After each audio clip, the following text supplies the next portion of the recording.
Hey, how's it going, everybody? Welcome back to the channel. So if you're new to the channel, my name is Big Ball Vlogs. I do reviews, news, everyday vlogging, and every once in a while I'll do a tutorial. If this video is somewhat educational or entertaining, please consider smashing that like button and maybe subscribing to the channel for new videos when I post them. So today I'm back with another product review for two inexpensive testing kits for your marine and reef aquarium from API and Rikka. We'll be breaking this review down into three categories: cost, ease of use, and accuracy, with hopes of giving you enough information to make an informed purchase. If you need more information about these kits, you can find them in my affiliate links below on Amazon.com. So let's start with cost. The API Reef Master Test Kit, which tests calcium, alkalinity, phosphates, and nitrates, usually costs about $25, but you can pick it up on Amazon currently for about $16. The refills, or individual test kits for calcium and alkalinity, usually cost between $7 to $10. It's a pretty complete test kit for your reef aquarium, but you should take note that it does not include a test for magnesium. The Rikka test kit usually sells for about $19.99, although I have seen it sell for as much as $30. This test kit will allow you to test your calcium, alkalinity, and magnesium. Inside the test kit, you get a 3-part testing agent for calcium, a 1-part testing agent for alkalinity, and a 1-part testing agent for magnesium.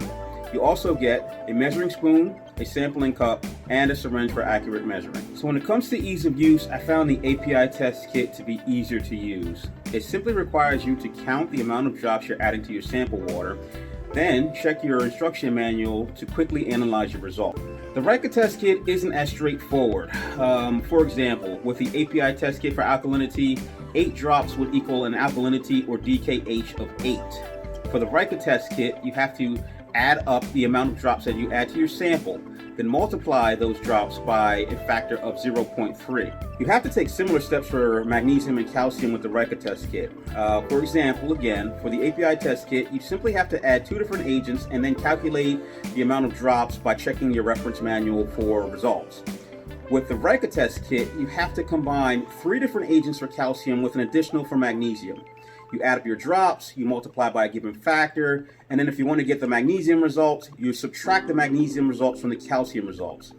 I'm not sure if the extra effort is worth it for the accuracy of this test. So when it comes to accuracy, there's a lot of controversy around how accurate some kits are from others.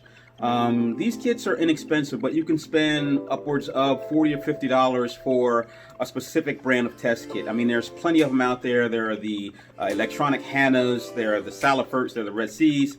I generally go with something that is low cost because I do a lot of testing. Now, when it comes to testing, you're just getting an average. You're getting something that's close. You're not going to get, scientific results from these test kits. Your human eye probably can't pick up the difference in color like, something that was analyzed through a machine. But rule of thumb is not to chase a value, but to remain consistent with the parameters in your tank. So if you were testing with either of these test kits, what you really want to do is make sure that you're sticking with the same test kit and getting the same results over and over again. So if you check the Amazon reviews, you'll see thousands of people who trust the API test kits, and I agree with that. There are some people who say that API is inaccurate. Now for this test, what I did was I made a fresh batch of salt water using Fritz Marine Reef Pro and checked their website for what the value should be at a specific gravity of 1.026. Now I ran these tests multiple times and I got results that were actually kind of shocking. With the API test kit, I got an alkalinity of 8 and a calcium of 440. With the Rikka test kit, I got an alkalinity of 6, 2 points lower, and a calcium of 420. Now, for me, if I were using the API test kit and I switched out to the Rikka test kit, I'm immediately trying to boost up my alkalinity because I think that it's fallen below safe levels. So I've seen people have this problem with Hanna test kits, with Red Sea test kits, with API test kits, and now with Rikka test kits. And if you go to the forums on like Facebook, people will recommend having 2 different test kits so that you can kind of gauge your accuracy. I do not think that is the correct way to go because as you see in this situation, if I were to just go off of the kits alone, I would have 8 and 6 and be confused on which one was more accurate. What I think you need to do is make sure that the salt that you're using, you understand the parameters that you're expecting to get from that salt, and then see which test kit tests closest to those parameters. That is my review on 2 inexpensive test kits for your marine reef aquarium. Thanks for watching. Thanks for supporting the channel. I'll get back to you soon. Talk to you later.